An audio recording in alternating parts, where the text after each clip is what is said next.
Di man araw-araw na nakangiti,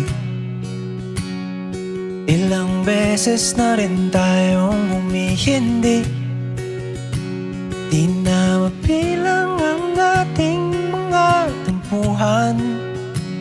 Away ba't di natin di na namamalayan?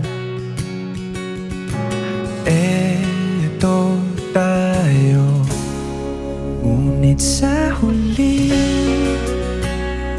palagi babalik pa rin sa yakap mo hanggang sa huli.